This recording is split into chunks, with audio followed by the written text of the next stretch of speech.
ஸ்லாங்கூர் பாங்கியில் இம்மாதம் 24ஆம் தேதி தொடங்கி 2 தினங்களுக்கு தமிழ் பள்ளிகளுக்கு இடையிலான மாபெரும் இளம் ஆய்வாளர்களின் தேசிய அறிவியல் விழா நடைபெற்றது.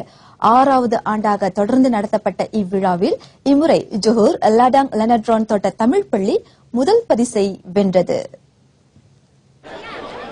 தமிழ் பள்ளி மாணவர்களிடையே அறிவியல் தன்மைகளை முழுமையாக புரிந்து கொள்ளும் ஆற்றலை ஏற்படுத்துவதோடு பிரச்சினைகளை ஆராய்ந்து அவற்றுக்கு ஆக்கப்பூர்வமான முறையில் தீர்வு காணும் ஆளுமையை உண்டாக்கும் வகையில் இந்த அறிவியல் விழா ஆண்டுதோறும் நடத்தப்பட்டு வருகிறது. இம்முறை மலேசிய இந்திய அறிவியல் அறவொளிகள் இயக்கம், மலேசிய சமுதாய கல்வி அறவாரியம், தமிழ் பள்ளிகளின் தலைமை ஆசிரியர்கள் அமைப்பு, மலேசிய சமுதாய புறநகர் மனிதவள மேம்பாட்டு இயக்கம், தமிழ் அறவாரியம், மாயிகா புத்ரா பிரிவு ஆகியவை ஒன்றிணைந்து இந்த பிரம்மாண்டமான அறிவியல் விழாவிற்கு ஏற்பாடு செய்திருந்தன. இவ்வாண்டு தொடக்கத்திலிருந்து மாநில வாரியாக 9 தொகுதிகளில் நடத்தப்பட்ட இந்த இளம் ஆய்வாளர்களின் அறிவியல் விழாவில் சுமார் 274 தமிழ் பள்ளிகள் பங்கேற்றன. அதில் தொகுதி வாரியாக முதல் 3 நிலைகளில் வெற்றி பெற்ற 60 பள்ளிகள் இளம் ஆய்வாளர்களின் தேசிய அறிவியல் விழாவில் கலந்து கொண்டன. மாணவர்களின் கண்டுபிடிப்புகளை தாங்கி மலர்ந்த அறிவியல் போட்டியில் மாணவர்கள் பல்வேறு படைப்புகளை செய்து காட்டியது பார்வையாளர்களை வெகுவாக கவர்ந்தது.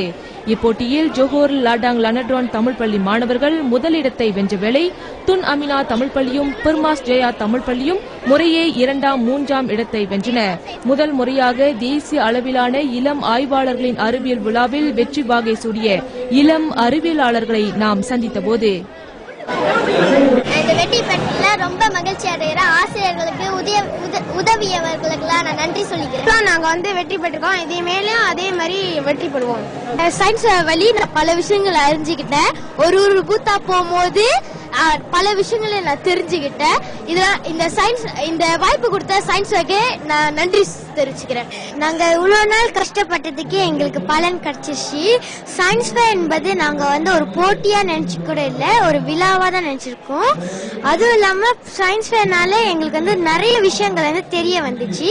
எங்க டாபிக் தவிர மத்த எல்லார டாபிக்கும் நம்ம தெரிஞ்சுக்கிட்டோம். அறிவியல் விழா மாணவர்களின் சிந்தனை ஆற்றலுக்கு சவாலாக விளங்குவதாக கூறிய ஆசிரியர்கள் சிலர் இனி வரும் காலங்களிலும் இந்நிகழ்ச்சி தொடர்ந்து நடத்தப்பட வேண்டும் என கேட்டுக் கொண்டனர். இது முதல் முறையாக 2008 இந்த அறிவியல் விழாவில் பங்கெடுத்த எனது மகன் இப்பொழுது 2ஆம் படிவத்தில் இருக்கிறார். அறிவியல் விழாவில் பங்கெடுத்ததிலிருந்து அவருடைய நோக்கம் எல்லாமே சயின்டிஸ்ட் ஆகுது. அறிவியல் விழா இளம் ஆய்வாளர்களை கண்டிப்பாக உருவாக்கும், எதிர்காலத்தில் சிறந்த மாணவர்களை உருவாக்கும். இந்த அறிவியல் விழாவின் வழி மாணவர்கள் பல விதமான ஆய்வுகள் செய்வதன் வழி அவர்கள் பல யுக்திகளை பல அறிவியல் கூறுகளை பல கற்றுக்கொள்ள முடியுது. எதிர்காலத்தில் சிறந்த விஞ்ஞானியாகவும் வர வாய்ப்பு ஏற்படுத்தி கொடுத்திருக்குது இந்த அறிவியல் விழா. இந்த விழாவில் முதலாம் இடத்தை வாகை சூடிய லாடாங் லனட்ரான் தமிழ் பள்ளி மாணவர்கள் இந்தியா பெங்களூரில் உள்ள விண்வெளி ஆய்வு மையத்திற்கு செல்லும் வாய்ப்பையும் பெற்றுள்ளனர்.